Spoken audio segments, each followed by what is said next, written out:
Hello everyone, अगर आप लोगों ने चैनल को सब्सक्राइब नहीं किया है तो जल्दी से कर लें। तो चलिए कहानी को शुरू करते हैं। रुद्र गुस्से से अपने हाथ की मुट्ठी कस लेता है। उसे रम्या पर बहुत गुस्सा आ रहा था क्योंकि उसने ईशा को बचाने के लिए उसे अपनी कसम दे दी, ये जानते हुए कि वो उसकी कसम कभी नहीं तोड़ता।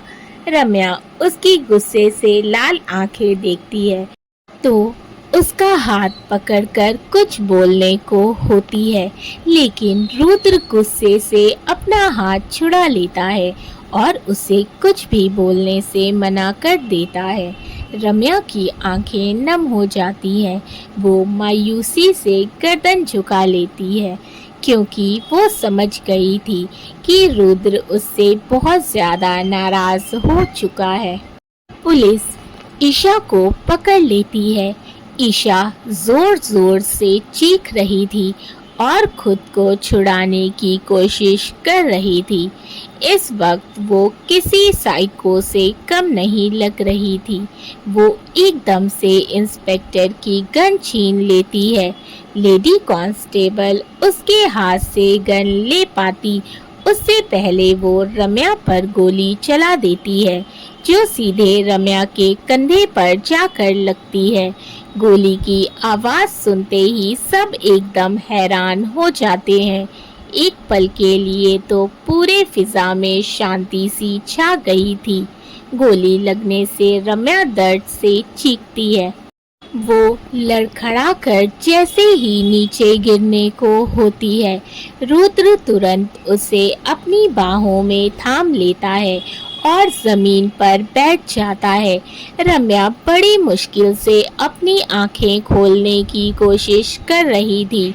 उसकी सांसें धीरे धीरे धीमी होती जा रही थी। ये देख रुद्र उसका गाल थपथपाकर घबराते हुए बोला, रम्या आंखें खुली रखो, कुछ नहीं होगा तुम्हें।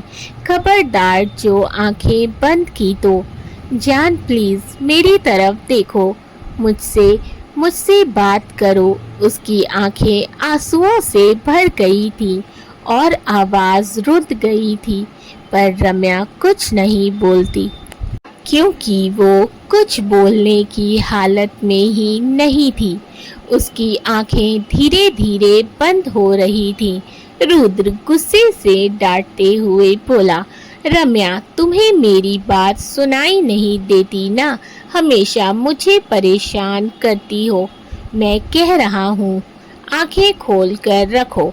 अगर तुमने आंखें बंद की तो मैं तुमसे बिल्कुल भी बात नहीं करूँगा। प्लीज़ उठो, बात करो मुझसे। जान आंखें खोलो please, for God sake please. ये कहते हुए रुद्र लगातार उसे उठाने की कोशिश कर रहा था। इस वक्त वो पहले वाला रुद्राक्ष शेखावत बिल्कुल भी नहीं लग रहा था, बल्कि एक हारा हुआ इंसान लग रहा था जिसकी मोहब्बत उसकी बाहों में बेजान पड़ी थी। रुद्र की आंखों में उसे खो देने का डर साफ दिखाई दे रहा था, और वो भी क्यों ना, जाहिर था वो उसकी जान थी, उसकी मोहब्बत, उसकी जिंदगी, जिस पर वो एक खरोच भी बर्दाश्त नहीं कर सकता था। आज वो खून से लथपथ उसकी बाहों में बेहोश पड़ी थी।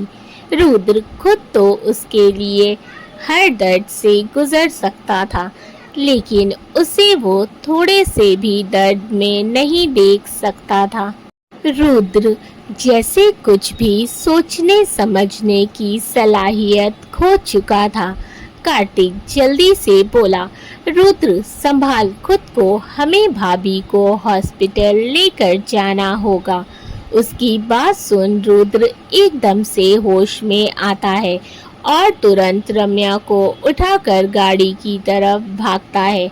बाकी सब भी तुरंत उसके पीछे जाते हैं और थोड़ी देर में वो हॉस्पिटल पहुंच जाते हैं। गाड़ी रुकते ही रुद्र रम्या को बाहों में लिए तेजी से अंदर भागता है। रास्ते में ही कार्तिक हॉस्पिटल में कॉल करके सब कुछ अरेंज करने का बोल चुका था। इसीलिए उनके जाते ही डॉक्टरों की टीम तैयार थी। डॉक्टर तुरंत रम्या को ओटी में ले जाते हैं। लगभग 2 घंटे बीत चुके थे। रम्या का ऑपरेशन अभी भी चल रहा था। सुमेर ने सभी को कॉल करके बता दिया था, जिससे शारदा जी, सानवी, मेघना जी, कुसुम सभी हॉस्पिटल आ गए थे। शारदा जी और कुसुम का रो रो कर बुरा हाल था। मेघना जी और सानवी उन्हें संभाल रही थी। रुद्र वहीं ओटी के सामने खड़ा बस एकटक दरवाजे को देख रहा था। उसके कपड़ों पर खून लगा हुआ था, बाल पूरे बिखरे, आंखें लाल हो गई थी। उसके चेहरे से साफ पता चल रहा था कि इस वक्त वो कितनी तकलीफ में है। कुछ देर बाद डॉक्टर बाहर आती है। डॉक्टर को देखते ही सभी उनके पास आते हैं। रुद्र जल्दी से बोला, डॉक्टर मेरी वाइफ कैसी है? वो ठीक तो है? उसे कुछ हुआ तो नहीं? उसकी आवाज़ लड़खड़ा रही थी। डॉक्टर अपना मास्क निकालते हुए बोली, मिस्टर शेखावत, अब आपकी वाइफ ठीक है।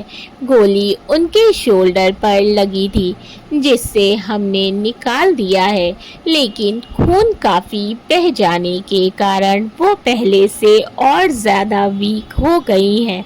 अब उन्हें पहले से भी ज़्यादा केयर और प्रॉपर रेस्ट की ज़रूरत है। लेकिन अच्छी बात यह है कि दोनों ठीक हैं। उनकी बात पर सभी के मुरझाए हुए चेहरे खिल उठते हैं। रुद्र की तो जैसे सांसें ही लौट आई थी। लेकिन डॉक्टर की आखिरी लाइन सुनकर वो नासमझी से बोला, डॉक्टर दोनों कौन? डॉक्टर, मिस्टर शेखावत, क्या आपको नहीं पता कि आपकी वाइफ 1 मंथ प्रेग्नेंट है? वो तो अच्छी बात ये थी कि गोली उनकी शोल्डर पर लगी थी, जिससे बच्चे को कोई नुकसान नहीं हुआ। माँ और बच्चा दोनों सुरक्षित हैं। उनकी बात सुन सभी की खुशी दुगनी हो जाती है। वहीं रुद्र को तो यकीन ही नहीं हो रहा था कि जो उसने सुना वो सच है। वो कंफर्म करने के लिए डॉक्टर से फिर से बोला, क्या कहा डॉक्टर अभी आपने? डॉक्टर मुस्कुराते हुए, मिस्टर शेखावत, मैंने वही कहा जो आपने सुना। Yes, you are going to be father soon. Congratulation. Rudra को तो यकीन ही नहीं हो रहा था। उसकी खुशी का तो जैसे कोई ठिकाना ही नहीं रहा था। उसके फेस पर बड़ी सी स्माइल आ जाती है। कार्तिक जल्दी से उसके गले लगकर बोला, मुबारक हो मेरे भाई। सुमेर, ओह माय गॉड, मैं चाचू बनने वाला हूँ। सभी रुद्र को ढेर सारी बधाई देते हैं। रुद्र शारदा जी के गले लग जाता है। खुशी से उनकी आंखें नम हो गई थी। शारदा जी भी बहुत इमोशनल हो गई थी। रुद्र उनसे अलग होकर डॉक्टर से बोला, डॉक्टर, क्या मैं रम्या से मिल सकता हूँ? डॉक्टर जी, आप उनसे मिल सकते हैं, बस थोड़ी देर रुक जाइए। हम उन्हें नॉर्मल वार्ड में शिफ्ट कर दें, फिर आप उनसे मिल सकते हैं। रुद्र हाँ में गर्दन हिला देता है। डॉक्टर वहाँ से चली जाती हैं। सभी बहुत ज़्यादा खुश थे। रुद्र को तो जैसे आज सारे जहाँ की खुशियाँ मिल गई थी। सानवी मुस्कुराते हुए बोली, कुसुम दी, हम मासी बनने वाले हैं। मुझे तो यकीन ही नहीं हो रहा। मैं बता नहीं सकती कि मैं कितनी ज़्यादा खुश हूँ। सुमेर उसे देखते हुए मन में खुद से बोला, हद है इस लड़की का, कहाँ मैं इसे चाची बनाने की सोच रहा हूँ और ये है कि मासी बनकर ही खुश हो रही है। कुछ देर बाद रम्या को नॉर्मल वार्ड में शिफ्ट कर दिया जाता है। रुद्र उससे मिलने अंदर आता है। वो अंदर आता है तो देखता है रम्या बेड से पीछे की तरफ टेक लगाए बैठी थी। उसके हाथ और शोल्डर पर पट्टी बंधी हुई थी और आर्म सपोर्टर लगा था, जिससे वो अपने हाथ को बिल्कुल भी हिला नहीं सकती थी। इतने दर्द में भी उसके फेस पर प्यारी सी मुस्कान थी। शायद इस नए एहसास का असर था। रुद्र बड़े प्यार से उसका नाम पुकारता है। वो एकदम से नजरें उठाकर उसे देखती है और शर्मा कर फिर से नजरें झुका लेती है। रुद्र उसके पास बैठकर उसका चेहरा अपने हाथों के प्यालों में भरते हुए बोला, जान तुम ठीक हो ना? कहीं दर्द तो नहीं हो रहा?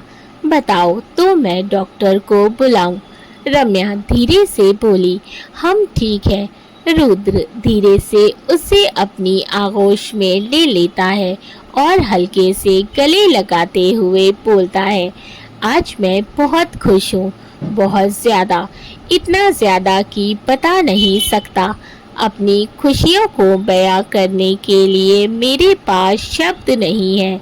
आज से कभी इतना प्यारा तोहफा मुझे किसी ने नहीं दिया। मैं तुम्हारा जितना भी शुक्रिया अदा करूं वो कम ही होगा। उसे इतना खुश देखकर रम्या के चेहरे पर भी प्यारी सी स्माइल आ जाती है। रुद्र उससे अलग होकर प्यार से उसका माथा चूम लेता है। रम्या उसे देखते हुए बोली, रुद्र जी आप हमसे नाराज नहीं है ना? वो हमने आपको अपनी कसम दी थी इसीलिए। उसकी बात पर रुद्र गहरी सांस लेकर उसे देखता है, फिर उसका हाथ थामकर बोलता है, मुझे नाराज तो होना चाहिए तुमसे और मैं नाराज था भी, लेकिन अभी मैंने अपनी नाराजगी को कुछ देर के लिए भुला दिया है। जब तक तुम पूरी तरह से ठीक नहीं हो जाती तब तक के लिए। उसकी बात सुन रम्या के फेस पर प्यारी सी मुस्कान आ जाती है। रुद्र उसे मुस्कुराता देखकर बोला, लेकिन हाँ तुम इतनी खुश मत हो, क्योंकि मैं अभी नाराज नहीं हूँ तुमसे। जब तुम पूरी तरह से ठीक हो जाओगी तो तुम्हें ज़रूर पनिशमेंट मिलेगी, समझी? रम्या हंसते हुए बोली, ठीक है, हम भी देखते हैं आप हमें पनिशमेंट कैसे देते हैं। रुद्र एक भौं उचकाकर बोला, देख रहा हूँ मैं, आजकल तुम कुछ ज़्यादा ही नॉटी हो गई हो। मेरी वो सीधी साधी सी बीवी कहाँ गई? रम्या, हाँ तो आपने ही तो हमें बिगाड़ा है, वरना हम तो बहुत शरीफ थे। उसकी बात सुन रुद्र मुंह खोले हैरानी से बोला, मैंने कब बिगाड़ा तुम्हें? दोनों बातें कर रहे थे, या ये कहें कि बात तो रुद्र कर रहा था, क्योंकि रम्या तो बहस के मूड में लग रही थी। तभी बाकी सब भी अंदर आते हैं। शारदा जी रुद्र को डांटते हुए बोली, रुद्र आपको शर्म नहीं आती? रूमी बीमार है और आप हैं कि उनसे झगड़ा कर रहे हैं। रुद्र हैरानी से बोला, दादी माँ मैंने कुछ नहीं किया। वो आगे बोलता उससे पहले शारदा जी बोली, वो तो क्या? आप क्या कहना चाहते हैं कि रूमी आपसे झगड़ा कर रही है? रुद्र, जी दादी माँ। शारदा जी और गुस्से से बोली, खबरदार, जो आपने हमारी मासूम सी बहू पर अपने कोई भी इल्ज़ाम लगाए तो। उनकी बात सुन रुद्र मुंह बनाकर धीरे से बोला, आपको क्या पता दादी माँ, आपकी ये मासूम सी बहू अब कितनी शरारती और नटखट हो गई है। वहीं रम्या तो मन ही मन मुस्कुरा रही थी। शारदा जी रम्या के पास बैठकर प्यार से उसके सिर पर हाथ फेरते हुए बोली, कैसी हैं आप? रम्या, दादी माँ हम बिल्कुल ठीक हैं, आप प्लीज़ परेशान मत होइए। नहीं तो आपकी तबीयत खराब हो जाएगी। शारदा जी प्यार से उसका माथा चूम कर बोली, सच, हमने कोई बहुत पुण्य के काम किए होंगे जो हमें बहू के रूप में आप मिली। हमारे इस खड़ूस अकड़ू पोते को रुद्र की तरफ इशारा करके बोली, आपने इन्हें सुधार दिया, हमारे घर को फिर से खुशियों से भर दिया। उनकी बात पर सभी मुस्कुराने लगते हैं। रम्या मुस्कुराते हुए बोली, नहीं दादी माँ, पुण्य के काम तो हमने किए होंगे जरूर, जो हमें रुद्र जी मिले। वो रुद्र की तरफ देखती है जो उसे ही प्यार से देख रहा था। फिर शारदा जी की तरफ देखकर बोली, और आप सब मिले। सुमेर माहौल को सेंटी होता देख जल्दी से बोला, अरे अरे, अब आप सब रोना मत शुरू कर दीजिएगा, इतना खुशी का माहौल है।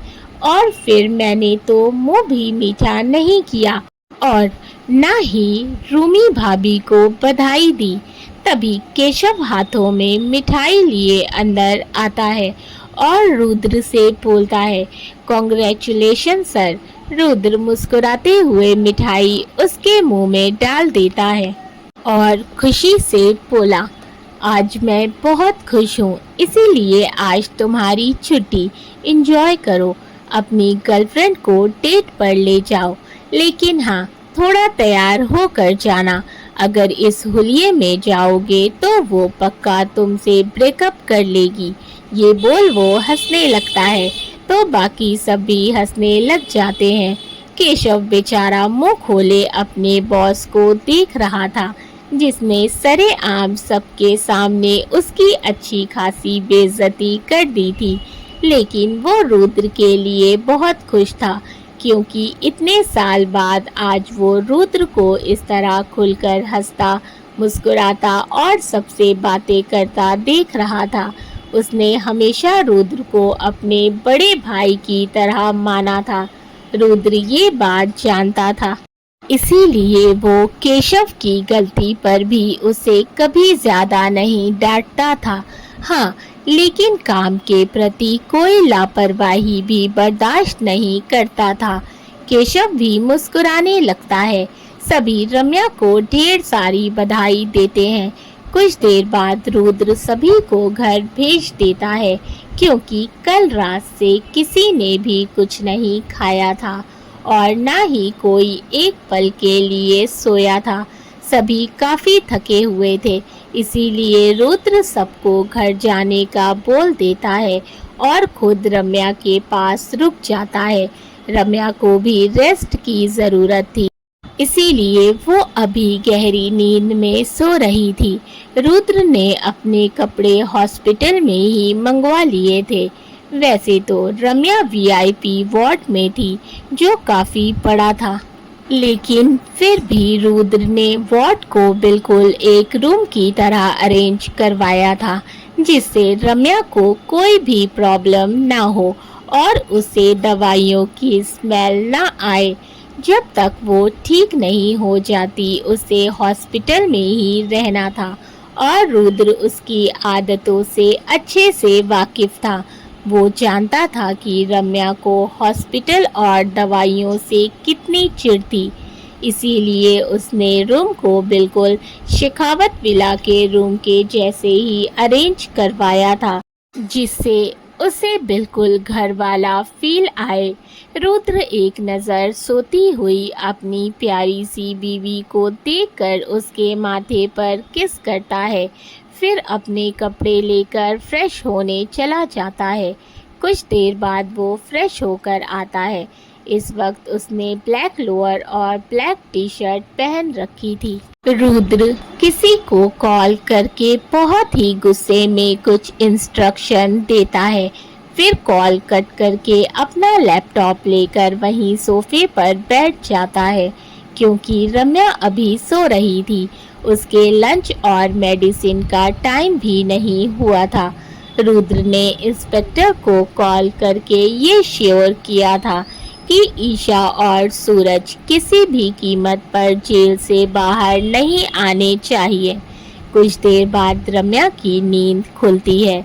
वो धीरे से गर्दन घुमाकर देखती है तो रुद्र सोफे पर बैठा अपने लैपटॉप में बिजी था। उसे देख रम्या के फेस पर प्यारी सी स्माइल आ जाती है। वो यूं ही रुद्र को देखने लगती है, लेकिन फिर कुछ सोचकर धीरे से उसका नाम पुकारती है, रुद्र जी। रुद्र उसकी आवाज सुनकर तुरंत अपना लैपटॉप साइड में रखता है और उसके पास आते हुए बोलता है, मेरी जान उठ गई।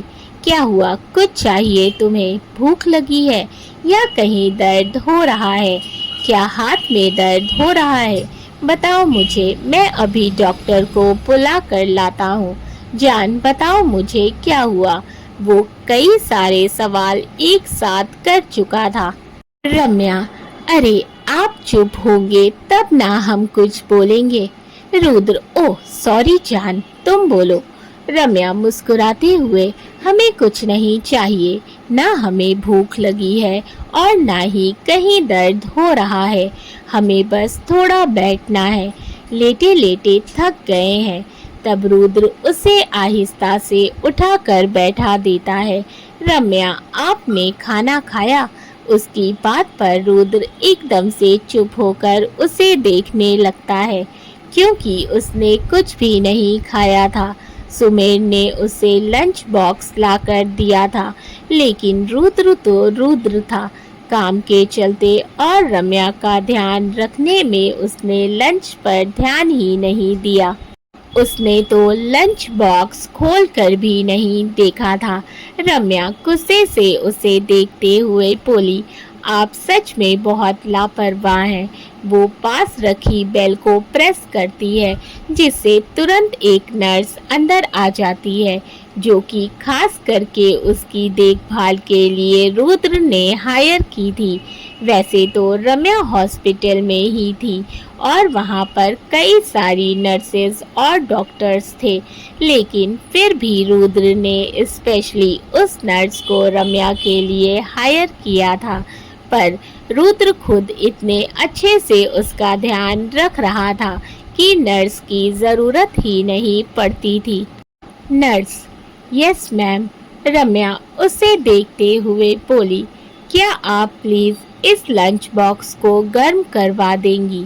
नर्स मुस्कुराते हुए, यस मैम। वो लंच बॉक्स लेकर वहाँ से चली जाती है। रम्या गुस्से से रुद्र को देखती है, फिर नजरें फेर लेती है। रुद्र, अच्छा बाबा सॉरी, नेक्स्ट टाइम से ध्यान रखूंगा। रम्या, नहीं, क्या ज़रूरत है आपको अपना ध्यान रखने की, उसके लिए तो हम हैं ना। वो लगभग रुद्र को डांट रही थी। रुद्र जी, जितना ध्यान आप हमारा रखते हैं उतना ही खुद का क्यों नहीं रखते? रुद्र मुस्कुराते हुए उसके गाल पर किस करके बोला, मुझे अपना ध्यान रखने की क्या ज़रूरत, उसके लिए मेरी प्यारी सी बीवी है ना। उसकी इस हरकत पर रम्या खुद को मुस्कुराने से रोक नहीं पाती। कुछ देर में नर्स खाना गर्म करके ले आती है। रुद्र प्लेट में खाना निकालता है और रम्या के पास बैठ जाता है। वो खुद तो खा रहा था, साथ में उसे भी अपने हाथों से खिला रहा था, क्योंकि उसके लंच का टाइम भी लगभग हो ही गया था। उसके बाद उसे मेडिसिन लेनी थी। रुद्र ने डॉक्टर से उसके खाने पीने, मेडिसिन, सभी चीज़ों का प्रॉपर चार्ट तैयार करवाया था। रम्या को कब क्या क्या खाना है, क्या नहीं खाना, कब जूस लेना है, सभी चीज़ों का। रुद्र उसके हेल्थ के साथ कोई भी लापरवाही नहीं करना चाहता था। खाने के बाद वो प्लेट साइड में रखता है और उसकी मेडिसिन निकालकर उसके हाथ में देता है। रम्या मेडिसिन को देखकर अजीब सा मुंह बनाती है। रुद्र अपनी एक आईब्रो उचकाकर बोला, जान, तुम्हारे मुंह बनाने से ये मेडिसिन चॉकलेट या टॉफ़ी नहीं बन जाएगी, इसीलिए इसे देखना बंद करो और चुपचाप खा लो। रम्या बुरा सा मुंह बनाकर खा लेती है। सारे मेडिसिन खाकर वो बोली, कितना बुरा स्वाद था, पूरा मुंह कड़वा हो गया। उसकी बात पर रुद्र शरारत से मुस्कुराते हुए बोला, कोई बात नहीं जान, मैं हूं ना, अभी तुम्हारे मुंह का स्वाद ठीक कर देता हूँ। ये बोल वो उसके ऊपर झुकने लगता है। रम्या उसकी बातों का मतलब समझ पाती उससे पहले रुद्र उसके होठों पर अपने होठ रख देता है और उसे किस करने लगता है। रम्या की आंखें हैरानी से बड़ी हो जाती है, लेकिन रुद्र उसे बहुत ही सॉफ्टली किस कर रहा था, जिससे उसकी जान को ज़रा सी भी तकलीफ ना हो। कुछ देर बाद रुद्र उससे अलग होता है। रम्या लंबी लंबी सांसें लेकर बोली, रुद्र जी, क्या किया अभी आपने? हम हॉस्पिटल में हैं, हमारे रूम में नहीं। अगर कोई आ जाता तो क्या सोचता? रुद्र मुस्कुराते हुए, क्या सोचता का क्या मतलब है? यही सोचता कि रुद्राक्ष शेखावत अपनी प्यारी सी बीवी से कितना प्यार करता है, और वैसे भी मैं अपनी बीवी को किस कर रहा था, किसी और की नहीं। रम्या नागवारी से सिर हिलाकर बोली, सच में आप दिन पर दिन बेशर्म होते जा रहे हैं। रुद्र, अच्छा, अगर ऐसी बात है तो मुझे फिर से बेशर्मी करने में कोई प्रॉब्लम नहीं है। वो जैसे ही रम्या पर फिर से झुकने को होता है, रम्या जल्दी से बोली, हमें नींद आ रही है। रुद्र हंसने लगता है और प्यार से उसका माथा चूम लेता है। वो उसे ठीक से लिटा देता है और उसके पास ही बैठकर उसके बालों में हाथ फेरने लगता है, जिससे रम्या कुछ ही देर में गहरी नींद में चली जाती है। दोस्तों, आई होप कि आप लोगों को स्टोरी अच्छी लग रही हो, कहानी पसंद आ रही हो, तो वीडियो को लाइक करिएगा। चैनल को सब्सक्राइब नहीं किया है तो जल्दी से कर लें। साथ ही स्टोरीज के पिछले एपिसोड्स नहीं पढ़े हैं तो मैंने लिंक डिस्क्रिप्शन बॉक्स में मेंशन किया है, आप वहां पर कहानी के पिछले एपिसोड्स पढ़ सकते हैं। अपने फीडबैक मुझे देना बिल्कुल ना भूलें। अपने फैमिली एंड फ्रेंड्स के साथ भी शेयर करें। तो मिलते हैं स्टोरी के अगले एपिसोड में। वैसे मैं आप कहानी को जल्दी ही ख़त्म करने वाली हूँ, तो इसी तरह से प्यार बनाए रखें, अपना ख्याल रखें। Thank you for watching and keep supporting. Love you all.